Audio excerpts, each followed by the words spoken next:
मेरा दायित्व बनता, मैं यहाँ नौकरी करने नहीं आया हूँ। ये सरकार चलेगी, मजबूती के साथ चलेगी।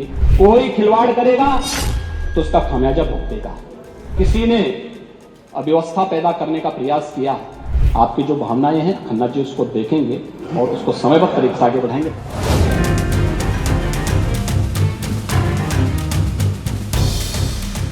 जय हिंद, आपके साथ में हूं फरहा सिद्दीकी।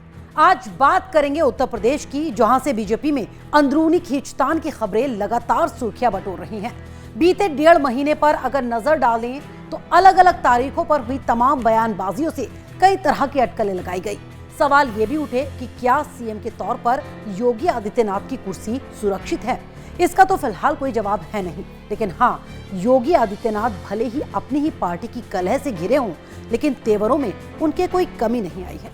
1 अगस्त यानी गुरुवार को ही विधानसभा में सीएम योगी के जो तेवर दिखे, उससे साफ जाहिर है कि वो भी इतनी आसानी से दबने वालों में से तो है नहीं।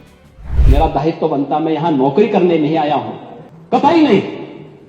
मैं यहाँ पे इस बात के लिए आया हूँ कि अगर वो करेगा तो भुगतेगा भी। ये प्रतिष्ठा की लड़ाई भी नहीं है। मुझे प्रतिष्ठा प्राप्त करनी होती तो मुझसे से ज्यादा प्रतिष्ठा अपने मठ में मिल जाती है। ये सरकार चलेगी, मजबूती के साथ चलेगी, प्रदेश के अंदर ट्रांसफॉर्म करने के अपने अभियान को आगे बढ़ाएगी। कोई खिलवाड़ करेगा तो उसका खामियाजा भुगतेगा। लेकिन अगर किसी ने अव्यवस्था पैदा करने का प्रयास किया तो फिर उसका भुक्तभोगी भी उसको बनना ही पड़ेगा। तो विपक्ष के बहाने ही सही, लेकिन सीएम योगी ने प्यार प्यार में अपनी पार्टी को भी कहीं ना कहीं समझा ही दिया कि उनसे पंगा ना लिया जाए। उनके तेवरों से साफ है कि चुप बैठने वालों में से वो भी नहीं है। अब आपके मन में ये सवाल आया होगा कि अपनी पार्टी को समझाने की आखिर सीएम को जरूरत क्या पड़ी। तो शायद सूबे के डिप्टी सीएम केशव प्रसाद मौर्य का ये बयान सुनकर आपको समझ आ जाएगा। लेकिन हमें यह सदा ध्यान में रखना चाहिए, चुनाव सदा पार्टी लड़ती है और पार्टी ही जीतती है। 2014 में सरकार थी क्या भाजपा की? बताओ, थी क्या? जीते थे कि नहीं जीते थे? 2017 में सरकार थी क्या? जीते थे कि नहीं जीते थे? लेकिन जब सरकार नहीं थी तब जीते, और जब सरकार आ गई तो थोड़ा सोचेंगे अब तो हम सरकार के बल पे चुनाव नहीं जीता जाता, पार्टी ही लड़ती है, पार्टी ही जीतती है। देश का सबसे बड़ा राज्य उत्तर प्रदेश, जिसका देश की सियासत में बेहद अहम रोल माना जाता है, और आज केंद्र की सियासत में अहम रोल अदा करने वाले इसी राज्य की सियासत का गणित कुछ गड़बड़ाया हुआ सा है। सब कुछ ठीक नहीं चल रहा सूबे की सियासत में, क्योंकि जब से लोकसभा चुनाव के नतीजे सामने आए हैं और यूपी से बीजेपी को जो उम्मीदें थी वो टूटी हैं, तब से ही वहां आपसी कलह भी तेज हो गई है। आपसी खींचतान ऐसी कि मानो पार्टी में ही जैसे 2 गुट बन गए हों। वैसे ये भी कहना गलत नहीं होगा कि इस वक्त यूपी के मुख्यमंत्री योगी आदित्यनाथ को विपक्ष की जरूरत नहीं है, क्योंकि ये काम उनकी पार्टी के अंदर के लोग ही बखूबी अंजाम दे रहे हैं। लेकिन योगी हैं कि अपनी हंसी के पीछे वो सब छुपाने की कोशिश कर रहे हैं। तो क्या 2017 में हम अपने गठबंधन के साथियों के साथ 325 विधायक जिता पाते क्या? 2014, 2017, 2019, 2022 जीत का चौका लगा चुके हो, और 5वीं जीत भी ठीक है, थोड़ी सीटें झूठ बोल करके, गुमराह करके, इसलिए ये दल ले गए।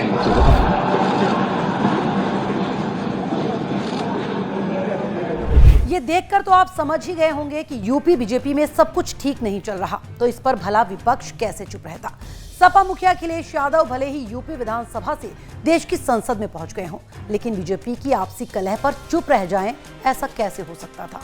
तो लगे हाथ उन्होंने भी बहती गंगा में हाथ धोने में देरी नहीं की। सभापति जी, दर्द मैं बताता हूं, देखिए दर्द बात पहुंचेगी कि नहीं पहुंचेगी। सभापति महोदया, उत्तर प्रदेश से जब से हारे हैं तब से कोई नमस्कार नहीं कर रहा है। तकलीफ वो है आपको। कंप्लीट करिए। वो वीडियो हमने देखा है कि कोई किसी को नमस्कार नहीं कर रहा है, कोई किसी को देख नहीं रहा है। चलिए, धन्यवाद माननीय। और जो अपने आप को बहुत ताकतवर कहते थे, बहुत ताकतवर कहते थे आप अपने आप को, जिसने हराया उसको नहीं ये हटा पा रहे हैं। लोकसभा चुनाव 2024 के नतीजे आए तो बीजेपी नेतृत्व के लिए चिंता का सबब बन गए, और सबसे बड़ी वजह थी उत्तर प्रदेश, क्योंकि बीजेपी लोकसभा में बहुमत के 272 के आंकड़े से जितनी पीछे रही वो अकेले यूपी पूरी कर सकता था, लेकिन ऐसा हुआ नहीं। शायद यही वजह भी है कि तब से लेकर अब तक उत्तर प्रदेश में बीजेपी को लेकर चर्चाएं थमने का नाम ही नहीं ले रही और फोकस में है सूबे के मुख्यमंत्री योगी आदित्यनाथ। उत्तर प्रदेश में जहां एक तरफ केशव प्रसाद मौर्य बनाम योगी की चर्चाएं सरगर्म हैं, तो वहीं दबी जुबान में ये भी कहा जा रहा है कि दिल्ली के मुख्यमंत्री अरविंद केजरीवाल की वो भविष्यवाणी सच साबित हो सकती है जो उन्होंने लोकसभा चुनाव के दौरान जेल से बाहर आकर की थी। केजरीवाल ने कहा था कि अगर बीजेपी केंद्र में दोबारा सत्ता में आई तो योगी को मुख्यमंत्री पद से हटा दिया जाएगा। ये चुनाव जीत गए, मेरे से लिखवा लो 2 महीने के अंदर उत्तर प्रदेश का मुख्यमंत्री बदल देंगे। वैसे दिल्ली और यूपी के बीच बीजेपी में छिड़ा ये सियासी घमासान कोई आज का नहीं बल्कि काफी पुराना है, लेकिन इसको हवा दी उप मुख्यमंत्री केशव प्रसाद मौर्य के बीते दिनों दिए बयान में कि संगठन सरकार से बड़ा था, बड़ा है और हमेशा बड़ा रहेगा। इससे साफ होता है कि सरकार और संगठन के बीच खींचतान तो चल रही है, भले ही बीजेपी इस पर कितनी भी सफाई क्यों न दे, क्योंकि ना तो उप मुख्यमंत्री के ये शब्द नए हैं और ना ही यूपी में गुटबाजी। साल 2017 में जब उत्तर प्रदेश में विधानसभा चुनाव हुए तो बीजेपी ने प्रचंड बहुमत के साथ जीत दर्ज की। मुख्यमंत्री बनाए गए योगी आदित्यनाथ, लेकिन सरकार बने कुछ ही वक्त बीता था कि सरकार में गुट आकार लेने लगे और सरकार में खुद को उपेक्षित महसूस करने वाले मंत्री, विधायक और संगठन पदाधिकारियों के पैरोकार बनकर उभरे उप मुख्यमंत्री केशव प्रसाद मौर्य। तब जैसे तैसे इन मामलों को हाईकमान के दखल के बाद दबा दिया गया। फिर 2019 के लोकसभा चुनाव में मिली जीत ने सब कुछ छिपा दिया। फिर बारी आई 2022 के विधानसभा चुनाव की। तब सरकार में चल रही गुटबाजी की चर्चाएं जोर पकड़ ही रही थी कि तब एक अप्रत्याशित घटनाक्रम सामने आया जिसने सबको चौंका दिया। सीएम योगी जून 2021 में उप मुख्यमंत्री केशव प्रसाद मौर्य के सरकारी आवास पर पहुंचे और केशव प्रसाद मौर्य ने उन्हें मिठाई खिलाई। चुनाव में एकजुटता का संदेश देने के लिए शायद ये मिलन कराया गया था। यहाँ ये मिलन हुआ तो सुर्खियां बनी कि सीएम योगी और पीएम मोदी के बीच भी कुछ ठीक ठाक नहीं चल रहा। तब 21 नवंबर 2021 को 2 तस्वीरें सामने आई, जिसमें एक तस्वीर में मोदी योगी से कुछ कह रहे थे तो दूसरी तस्वीर में मोदी योगी के कंधे पर हाथ रखे हुए दिखे।